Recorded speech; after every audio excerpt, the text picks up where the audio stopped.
Broadcast is now starting. All attendees are in listen-only mode.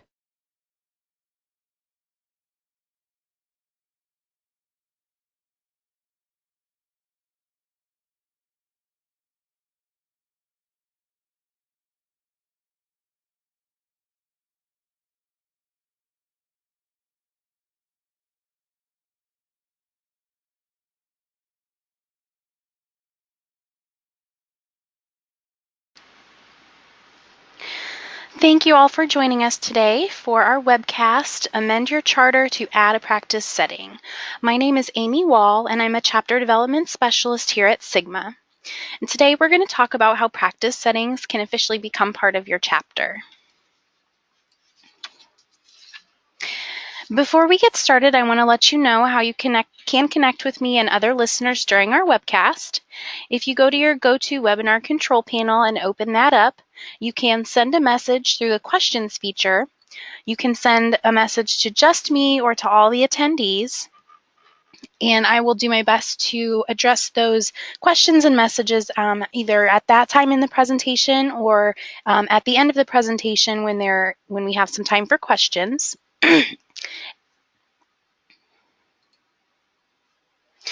Today's objectives are to discuss the requirements of an institution of higher education or a practice setting and what they must meet to be eligible to be part of a Sigma chapter. I'll explain the charter amendment process, discuss communicating the chapter's intentions and other information with the chapter members, and finally, a timeline for the process.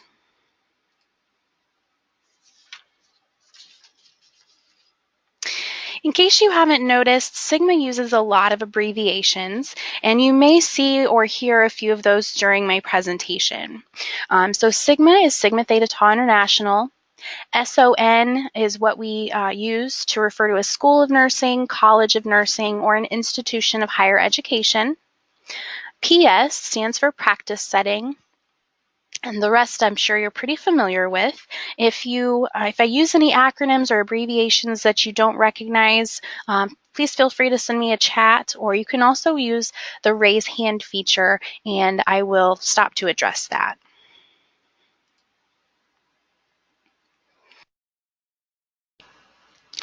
First, I'm going to explain what is required of an institution of higher education or a practice setting to be eligible to be part of a Sigma chapter. To give you a little bit of history, prior to the 2015 Convention House of Delegates, chapters could only be established in institutions of higher education with eligible nursing programs. The changes that were made in 2015 are that chapters may amend their charter by adding a practice setting, and institutions of higher education that do not have a chapter can collaborate with a practice setting to start a brand new at-large chapter. And since that time, we have had both of these happen. A chapter can amend their existing charter in several ways. They can add one or more schools, they can add one or more practice settings, or they could add a mix of schools and practice settings. There are a few reasons why the chapter may choose to add more than one at the same time. First, the application process asks for a lot of information and supplemental materials, and putting together one slightly larger application may be more preferential to them than completing several slightly shorter applications over time. Second, when a chapter is adding a new school or practice setting, they need to revisit and possibly revise many of their policies and procedures. By adding more than one school or practice setting at the same time, they can revise those policies and procedures just once to include all of the new parties. The last reason I'll mention here is that each time the chapter has an amendment ceremony, they're asked to pay a rechartering fee. This fee is the same amount regardless of how many groups they are adding at the same time. Regardless of how many schools or practice settings the chapter wants to add, the process is fairly similar, which is why today you're going to hear me talk about adding both schools and practice settings.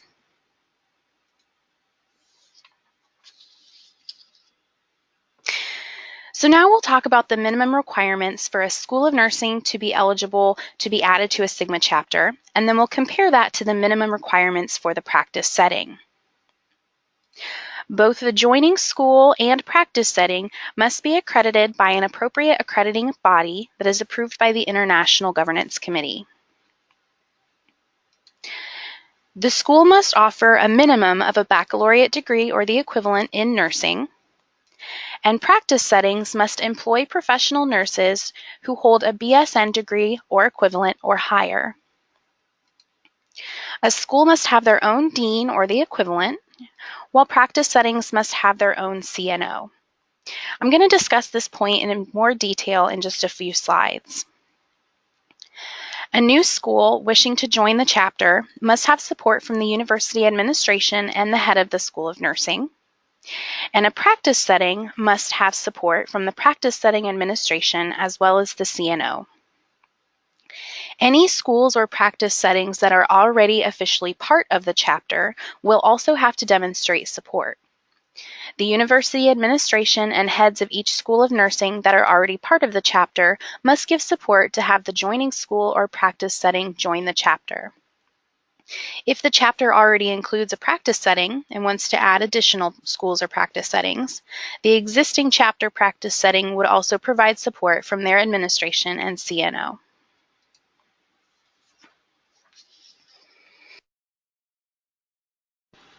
Before we go any further, since this bylaws change is fairly recent and the addition of practice settings is still a relatively new process, it's important to discuss what a practice setting is as defined by SGMA for the purposes of this discussion.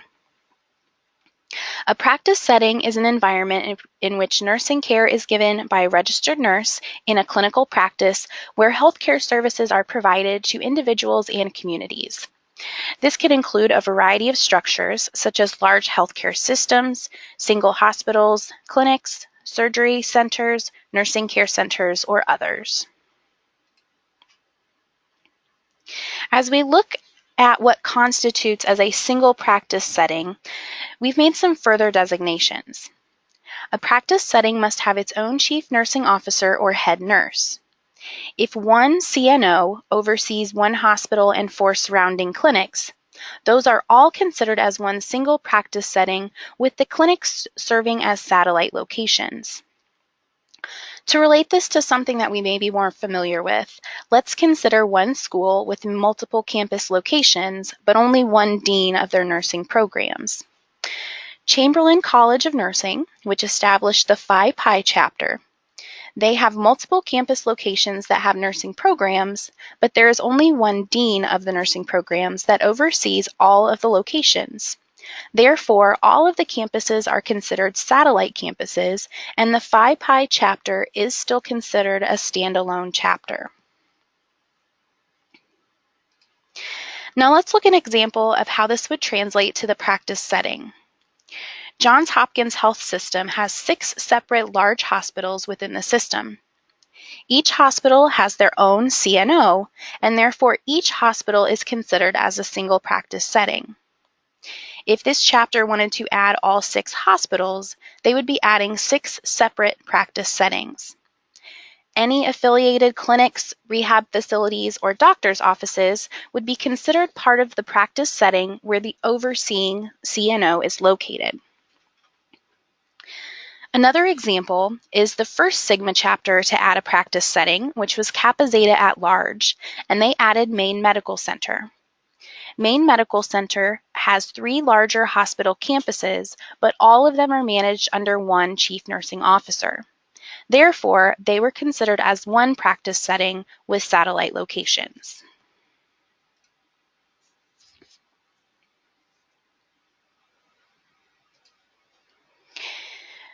What this could potentially look like as you're looking for practice setting partners, this is Community Health Network, and it's one of the largest healthcare systems in Indianapolis where our SGMA headquarters is located.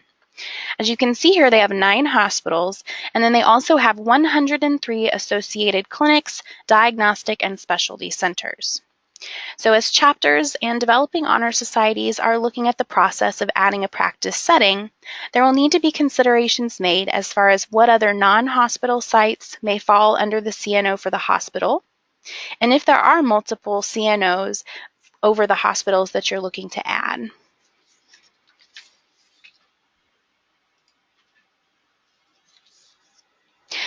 Practice settings do have some limitations. They cannot start their own standalone chapter. They cannot start an at-large chapter with only other practice settings. They cannot divide from the chapter on their own to become a standalone chapter, or divide with only other practice settings to have an at-large chapter comprised of only practice settings.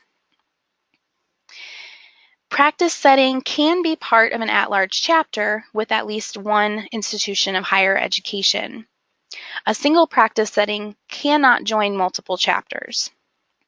However, based on how we define a single practice setting, if one large healthcare system has multiple hospitals, each with their own chief nursing officer, the separate hospitals are considered as separate practice settings, and therefore the separate hospitals within a large healthcare system could join different chapters, so long as the healthcare administration approves of this.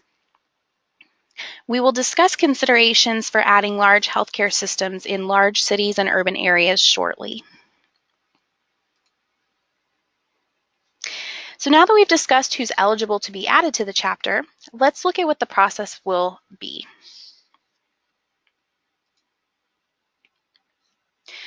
Over the past year, the chapter development team at Sigma has implemented a new process for how groups complete required tasks and submit an application. We have built a new online application portal where groups sign in, complete their chapter work and discussions, and submit required items. There is no longer a paper application. The application is completed electronically within the system. I want to note that this online application portal is separate from other Sigma websites that utilize the single sign-on. Single sign-on means that usually you log into all of the Sigma sites, such as the chapter management system, the Circle, and your My Membership portal, using the same email and password for all of the sites. The online application portal is separate, and you will be prompted to create a separate login and password for the application. At the start of the process, each group should discuss certain things when deciding if amending the chapter is the right thing for you. One question that we often get is, should the chapter reach out to the School of Nursing or practice setting, or should they wait for the School of Nursing or practice setting to contact them?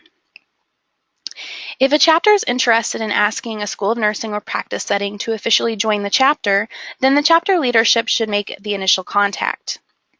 Because adding a practice setting is still a fairly new option, many practice settings may not even know that they have this option. However, it is not out of the realm of possibility that a practice setting might reach out to the chapter, especially if multiple chapter members are working there. In either case, there are some considerations for the chapters, schools of nursing, and practice settings that they'll need to discuss before each group decides what's best for them and whether or not to move forward in the amendment process. The chapter should compile a list of reasons why they want to officially partner with the School of Nursing or practice setting that they want to add. This should include benefits to both parties. The chapter should also consider how the formal partnership will benefit their members. Discussion should focus on what types of collaboration the chapter envisions having with the added School of Nursing or practice setting, and how this directly relates to the engagement and benefit of their members. Likewise, the School of Nursing or practice setting that is considering joining the chapter should have discussions from their point of view as well. First, do they even want to officially join the chapter? If the answer is yes, then they should compile a list of reasons why they want to formalize the partnership. The School of Nursing or practice setting should decide how they see the partnership benefiting both parties, as well as members who work in the School of Nursing or the practice setting. How could potential nurse leader candidates benefit, and how could the students benefit? The School of Nursing or practice setting should discuss what contributions they can make to the chapter and its members. Because schools of nursing and practice settings and your chapter are separate entities, they will also need to look at what potential barriers they may come up against. A school of nursing and practice setting may need to have more lengthy discussions with the administration regarding how this official partnership will work, and if there are any policies that would prevent the prospective new at-large chapter from operating according to the Sigma bylaws.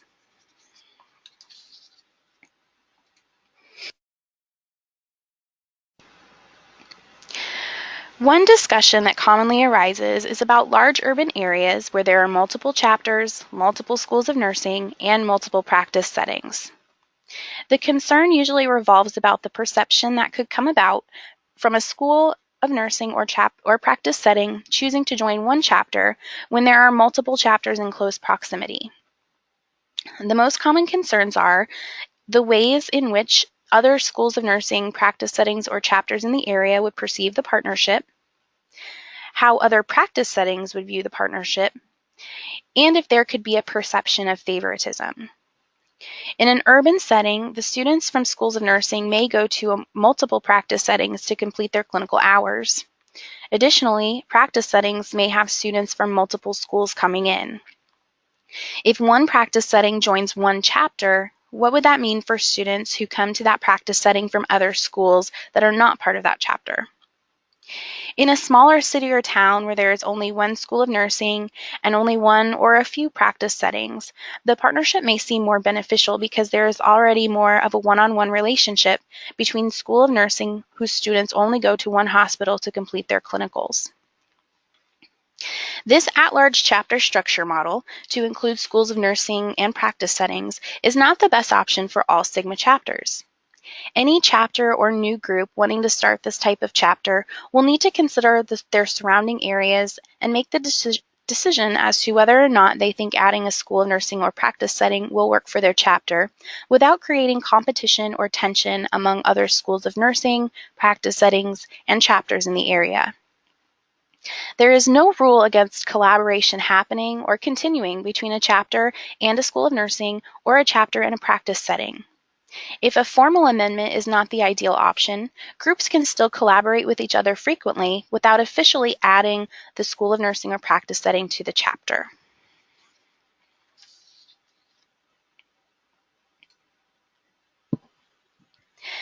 After the decision to move forward has been made, representatives from the joining schools of nursing or practice settings should be included and take an active role within the prospective at-large chapter.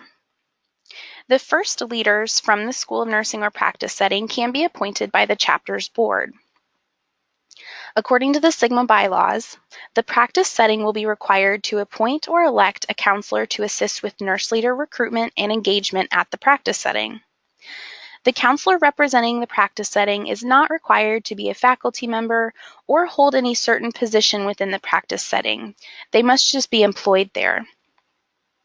The counselor representing the practice setting will be responsible for identifying any potential nurse leader candidates and does not need access to confidential information, such as student records, that the faculty counselor representing a school within a chapter would need to have.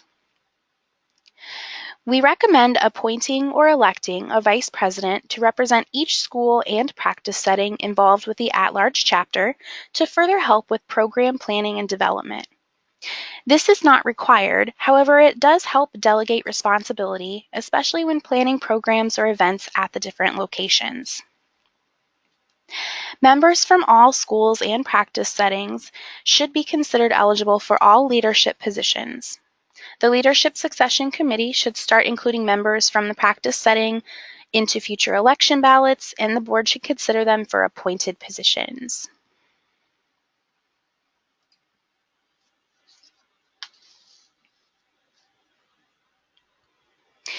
The chapter leaders and representatives from the school of nursing or practice setting should consider logistics and how the potential future at-large chapter will operate.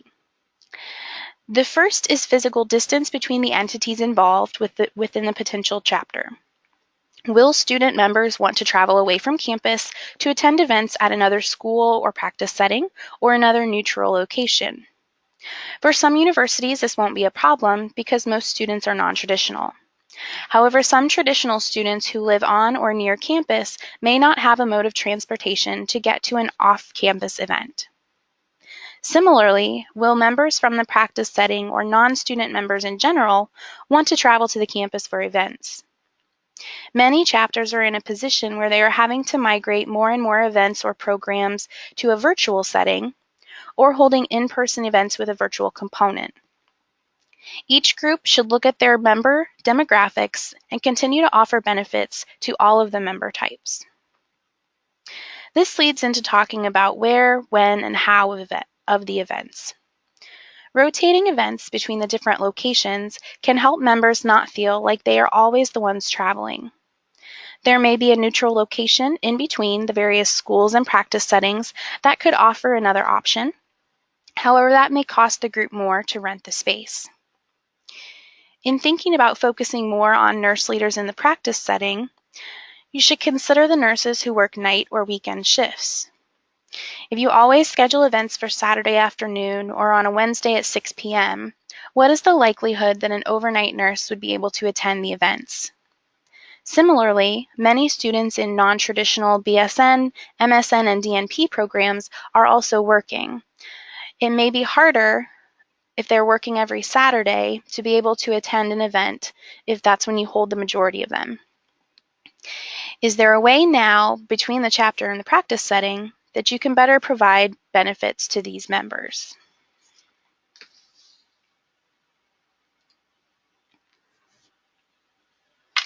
When talking about planning events at different locations, the group will also need to talk about how the finances will be handled.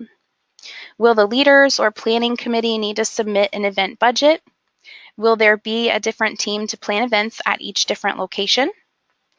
And how will the chapter's policies and procedures need to be changed to adapt to the different structure? At the time you decide to formally move forward with the partnership, a counselor should be appointed to represent the joining schools or practice settings.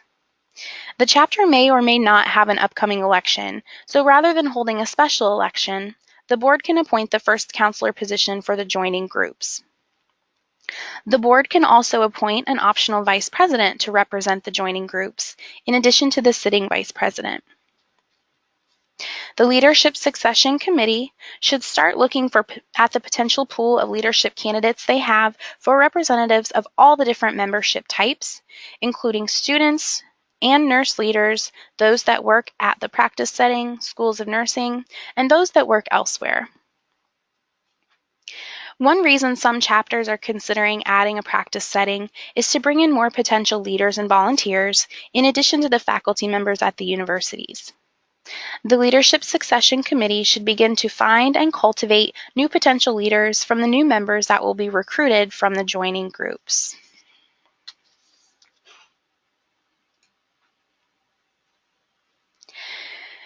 Discussions should take place about the perceptions that could come from a formal partnership between a chapter and a practice setting.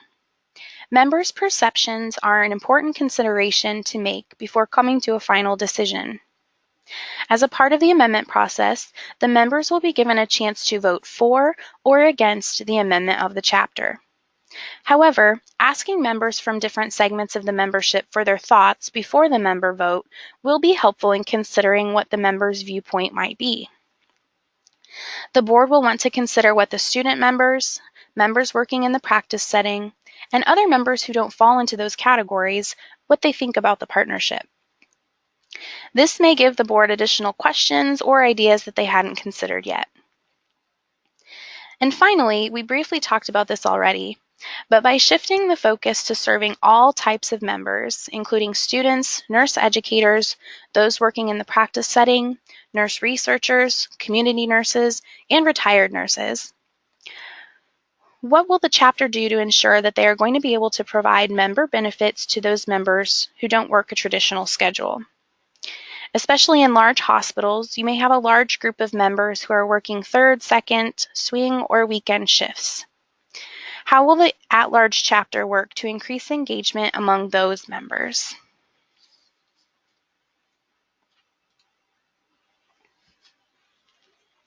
If all parties agree to pursue the chapter charter amendment, the board of the directors of the established chapter must vote to approve this action, and it passes by majority vote as with all of your other chapter board votes.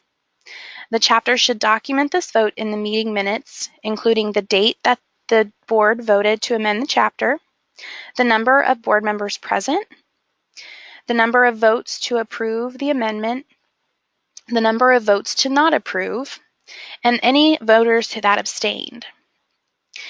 The active membership of the chapter must also vote to add the joining schools or practice settings to the chapter's charter and to approve the proposed chapter bylaws pending application approval. This vote can be electronic, by mail, or done in person at a chapter meeting. Just make sure to check your local and state laws for any rules around electronic voting. Notification of the vote should be sent 30 days or more before the vote is to occur or before the electronic vote opens. The notice of the vote or mailed or electronic ballot should be sent to all active members. If the vote is by mail or electronic, the voting window should be at least 30 days.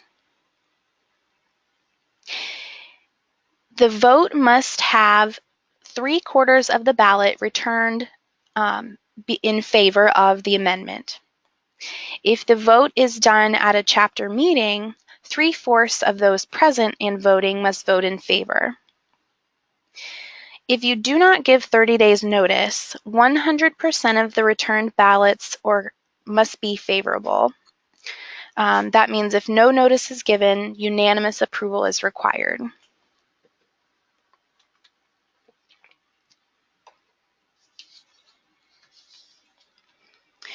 For the application, the chapter will be asked to submit proposed chapter bylaws reflecting the addition of the school or practice setting. If the chapter is already at large, they may only need to add the practice setting or joining school's name to the title heading and the first article of the bylaws, or they may choose to make additional changes in the allowable areas. The chapter board will also need to discuss what policies and procedures will have to be updated. Documentation of inclusion and collaboration will include copies of meeting minutes showing representatives from the joining school or practice setting in attendance, copies of updated policies and procedures, and other appendices that are requested in the application. Reviewers will often use the additional documentation requested on the application to look for those high levels of inclusion and collaboration in the areas of leadership, programming and events, inductions, communications, board planning, and finances.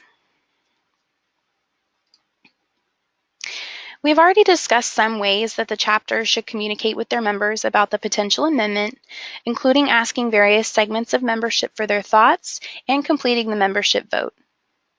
I want to point out the why, what, when, how for these additional communications.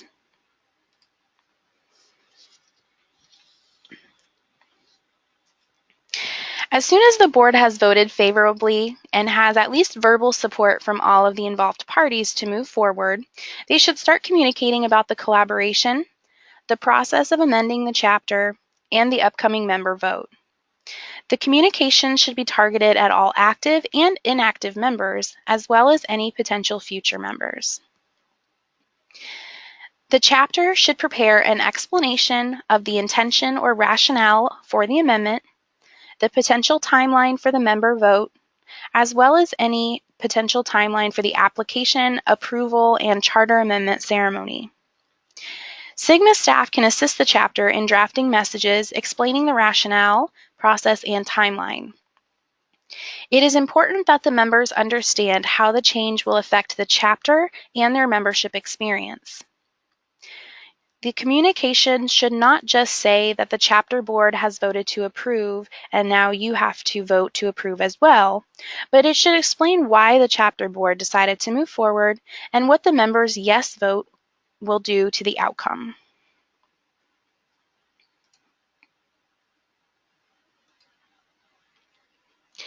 Communications with members should be multimodal.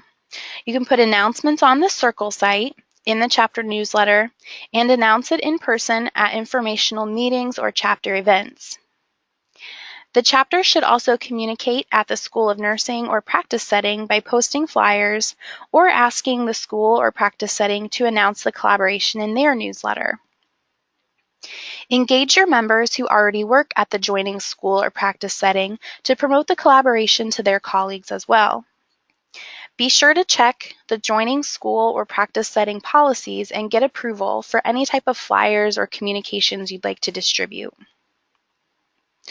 The key reason to communicate with your members is to have transparency. It will give the members time to ask questions or even volunteer to be involved. By being open, posting or allowing for discussions, and giving members the opportunity to understand the plan and process, they will feel more connected and engaged, this next step that the chapter wants to take.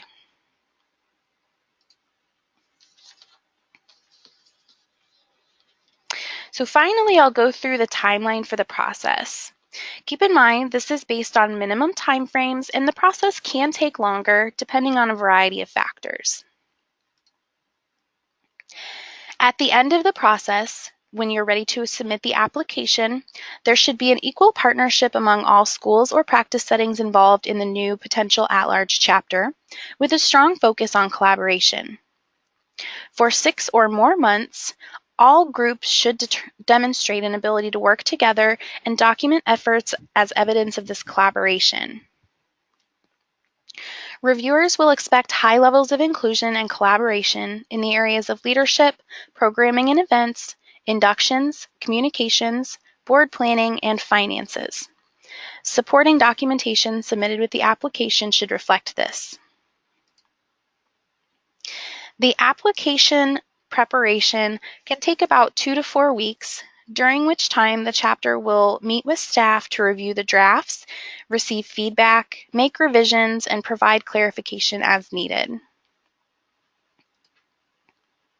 The application review process that goes through the Charter Review Task Force, Sigma Governance Committee, and Sigma Board of Directors takes about 4 to 5 months. If the application is approved, the Charter Amendment ceremony planning can take 12 to 16 weeks for groups in North America. Groups outside of North America need up to 20 weeks, potentially more, depending on the shipping times and customs delays when sending their chartering and membership materials to them. The overall average timeline from the very beginning discussions to the charter amendment ceremony where we formally add the joining schools or practice settings is generally from 12 to 18 months.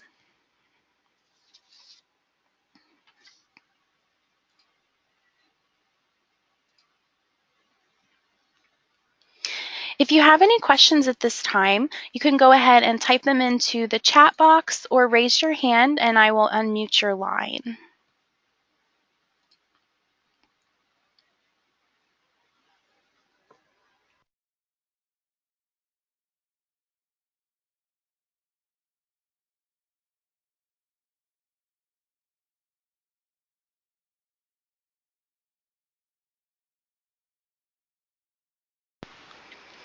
Okay, not seeing any questions.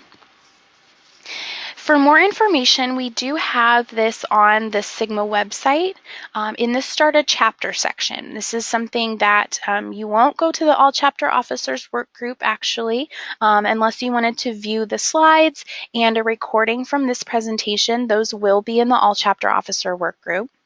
But for more information, I'm going to go ahead and go to our Sigma Nursing website.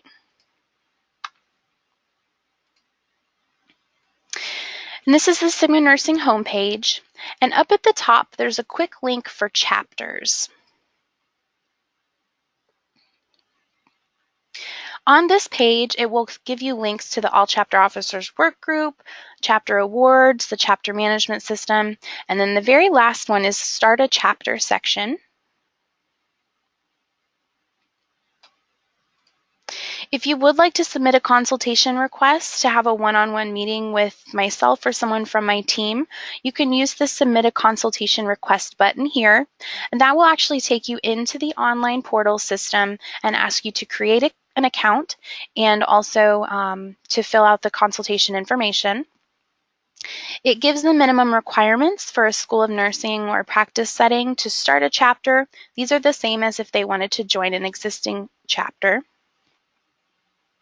And then there's also a link to the chapter charter amendment information. That will go through and give you a list of a lot of the things we talked about today, such as the discussions to assess the areas of interest and commitment, the requirements for the board and membership vote, letters of support that each group will need, and then some information about what the reviewers expect as far as the collaboration, inclusion, and integration.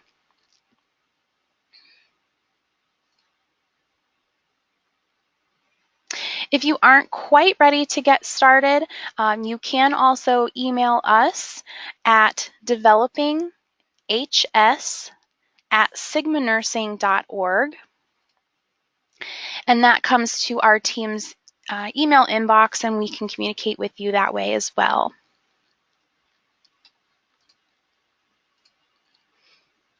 So I'd like to thank all of you for attending today.